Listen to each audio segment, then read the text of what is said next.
സിദ്ധാർത്ഥാനന്ദന്റെ സംവിധാനത്തിൽ ഏറ്റവും പുതിയതായി റിലീസ് ചെയ്ത ഫൈറ്റർ എന്ന മൂവിയുടെ റിവ്യൂ ആണ് ഈ വീഡിയോയിൽ നിങ്ങൾ കാണുന്നത്.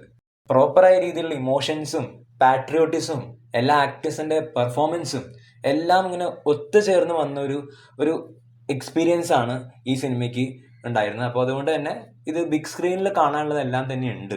നല്ലൊരു തിയേറ്ററിക്കൽ എക്സ്പീരിയൻസും ഈ പടത്തിന് നൽകാൻ സാധിക്കും. ഇപ്പോൾ ഫൈറ്റർ എന്ന മൂവിയിൽ പ്രധാനമായിട്ടും വരുന്നത് ഋത്തിക് റോഷൻ ആണ്. As an actor, as A performer അദ്ദേഹത്തിന്റെ ഒരു വമ്പൻ തിരിച്ചുവരവ് തന്നെയാണ്. ബിക്കോസ് അദ്ദേഹം അങ്ങനെ അധികം സിനിമയിൽ ആക്റ്റീവ് അല്ല. അപ്പോൾ ഈ പടം അതിനുള്ള ഒരു സൊല്യൂഷൻ കൂടിയാണ് എന്ന് ഞാൻ വിചാരിക്കുന്നു. അതുപോലെ തന്നെ ദീപിക പദുക്കോൺ ആസ് യൂഷ്വൽ പുള്ളിക്കാരത്തിയുടെ പെർഫോമൻസും ഗംഭീരമായിരുന്നു.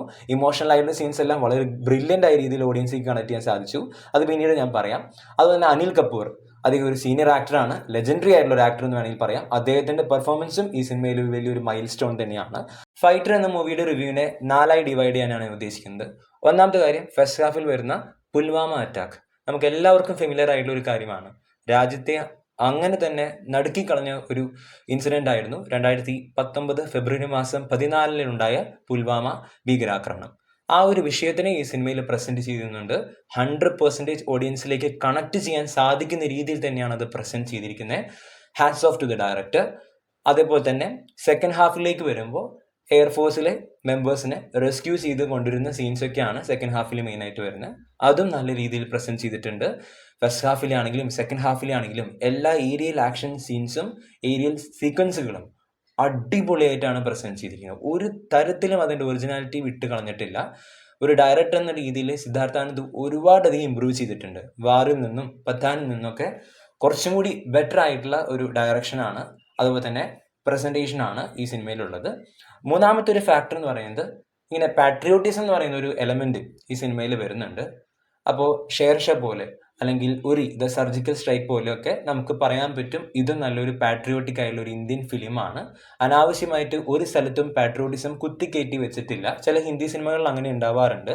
ഈ സിനിമയിലും അങ്ങനെ വരും എന്ന് ഞാൻ പേടിച്ചു. ബട്ട് അങ്ങനെയല്ല, അതും ഓഡിയൻസിലേക്ക് കൃത്യമായിട്ട് ഇമോഷണലി കണക്ട് ചെയ്യാൻ സാധിച്ചു. അതിൻ്റെ ഒരു എക്സാമ്പിളാണ് വന്ദേമാതരം പോലുള്ള സോങ്സ്. നമ്മൾ പല ഒഫീഷ്യൽ ഫംഗ്ഷൻസിനും ഇന്ത്യയുമായി ബന്ധപ്പെട്ട, ഉദാഹരണത്തിന് റിപ്പബ്ലിക് ഡേ ആയിക്കോട്ടെ അല്ലെങ്കിൽ ഇൻഡിപെൻഡൻസ് ഡേ ആയിക്കോട്ടെ, ഇങ്ങനെയുള്ള നാഷണൽ ഇൻഡിഗ്രേഷൻ സോങ്സ് കേൾക്കുമ്പോൾ നമുക്ക് വരുന്ന ഒരു ഫീലിംഗ് ഉണ്ട്, ആ ഒരു ഇന്ത്യ എന്നൊരു വികാരം. ഈ സിനിമയിലേക്ക് വരുമ്പോൾ ഈ സോങ്ങിനെ 3-4 സ്ഥലത്ത് റീക്രിയേറ്റ് ചെയ്യാൻ ശ്രമിക്കുന്നുണ്ട്. മീൻസ് വേറെ രീതിയിൽ, വേറൊരു ടോണിൽ. സോ ആ സോങ് കേൾക്കുമ്പോൾ അതിപ്പോൾ ഒരു ഇമോഷണൽ സീൻ ആയിക്കോട്ടെ അല്ലെങ്കിൽ ടെററിസ്റ്റ് അറ്റാക്കിനോടുള്ള ഒരു പോസിറ്റീവ് റിവെഞ്ച് ആയിക്കോട്ടെ, ഒരു മാസീവ് ആയിട്ടുള്ള സീൻ ആയിക്കോട്ടെ, അവിടെയൊക്കെ ഈ സോങ് പ്ലേസ് ചെയ്യുമ്പോൾ കറക്റ്റായ രീതിയിൽ ആ ഒരു പാട്രിയോട്ടിസം നമുക്കും ഫീൽ ചെയ്യാൻ സാധിക്കുന്നുണ്ട്. ഒരു തരത്തിലും എന്താ പറയുക, വെറുതെ കുത്തിക്കയറ്റി വെച്ചിരിക്കുകയാണ് പാട്രിയോട്ടിസം എന്ന് ഫീൽ ചെയ്യേയില്ല. അതാണ് മറ്റൊരു പ്ലസ് പോയിന്റ്. നാലാമത്തെ ഒരു കാര്യം എന്ന് പറയുന്നത്, പാട്രിയോട്ടിസം ഏരിയൽ സീക്വൻസും മാത്രമല്ല, ഈ സിനിമയിൽ വളരെ കൃത്യമായിട്ടുള്ള ഒരു മെസ്സേജ് എന്ന് വെച്ച് കഴിഞ്ഞാൽ ഇന്ത്യൻ ആർമി ആയിക്കോട്ടെ, ഇന്ത്യൻ എയർഫോഴ്സ് ആയിക്കോട്ടെ, അതുപോലെ തന്നെ നേവി, ഈ മൂന്നും പുരുഷന്മാർക്ക് മാത്രമുള്ളതല്ല, ഇവിടെ സ്ത്രീകളുടെ സാന്നിധ്യം വേണം. എയർഫോഴ്സ് എന്ന് പറയുമ്പോൾ അവിടെ വുമൻസിന് റോളില്ല, അങ്ങനെ വിചാരിക്കുന്ന ഒരു സൊസൈറ്റിയിലാണ് നമ്മളിപ്പോഴും ജീവിക്കുന്നത്. നമ്മുടെ പാരൻസ് ഉൾപ്പെടെയുള്ളവർ അങ്ങനെയായിരിക്കും ചിന്തിക്കുന്നുണ്ടാവുക. അപ്പോൾ ദീപികയുടെ ക്യാരക്ടർ വഴി ഡയറക്ടർ പ്രോപ്പറായിട്ടുള്ള ഒരു മെസ്സേജ് ഈ ഒരു വിഷയത്തിൽ കണക്ട് ചെയ്യാൻ ശ്രമിക്കുന്നുണ്ട്. ഇത് നാലുമാണ് ഈ പടത്തിന്റെ ഏറ്റവും പ്രധാനപ്പെട്ട പോസിറ്റീവ്സ് ആയിട്ട് എനിക്ക് തോന്നിയത്. അതുപോലെ തന്നെ ബാക്ക്ഗ്രൗണ്ട് സ്കോറിംഗ് ആണെങ്കിലും സോങ്സ് ആണെങ്കിലും എല്ലാം നല്ലത് തന്നെയാണ്. ഫൈറ്റർ എന്ന മൂവിയുടെ 2 നെഗറ്റീവ്സ് ആയിട്ട് എനിക്ക് തോന്നിയത്, ഈ സിനിമ ഒരു ഹോളിവുഡ് ലെവൽ അപ്രോച്ചിലാണ് എടുത്തിരിക്കുന്നത്. പല സീൻസും അങ്ങനെയാണ്, നമുക്ക് തന്നെ തോന്നി ഇതൊരു ഇന്ത്യൻ സിനിമ തന്നെയാണോ എന്ന്. അങ്ങനെ പോയിക്കൊണ്ടിരിക്കുമ്പോൾ അനാവശ്യമായിട്ട് ഒരു പാർട്ടി സോങ് കൊണ്ടുവന്ന് പ്ലേസ് ചെയ്തിട്ടുണ്ടായിരുന്നു. അപ്പം അതൊക്കെ ഒന്ന് ഒഴിവാക്കിയിരുന്നെങ്കിൽ ആ പടത്തിന്റെ ഒരു ഒറിജിനാലിറ്റി, ആ ഒരു ഫ്ലോ അങ്ങനെ തന്നെ കീപ്പ് ചെയ്യായിരുന്നു. അപ്പം അതൊരു ചെറിയ നെഗറ്റീവായിട്ട് തോന്നി. ബട്ട് ആ സോങ് നല്ലതായിരുന്നു കേട്ടോ. ബട്ട് വെച്ച സ്ഥലം അത് ശരിയായില്ല.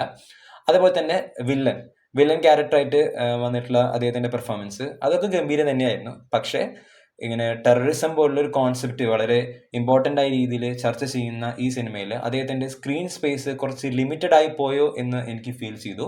അപ്പോൾ അദ്ദേഹത്തിന് കുറച്ചും കൂടി സ്ക്രീൻ സ്പേസ് കൊടുത്തിരുന്നെങ്കിൽ അത് കുറച്ചും കൂടി നല്ലൊരു പെർഫോമൻസ് നൽകാൻ അദ്ദേഹത്തിന് സാധിച്ചേനെ. അപ്പോൾ അത് രണ്ടുമാണ് എനിക്ക് നെഗറ്റീവ്സ് ആയിട്ട് തോന്നിയത്. ഈ 2 നെഗറ്റീവ്സ് മാറ്റി നിർത്തി കഴിഞ്ഞാൽ എല്ലാ ഫാക്ടേഴ്സും വെച്ച് ഒത്തു നോക്കുകയാണെങ്കിൽ ഈ പടത്തിന് ഞാൻ നൽകാൻ ഉദ്ദേശിക്കുന്ന റേറ്റിംഗ് 9/10 ആണ്. എന്തായാലും ഒരു കാര്യം ഉറപ്പിച്ച് പറയാം, ഇതൊരു 1.5 എക്സ്പീരിയൻസ് തന്നെയാണ്.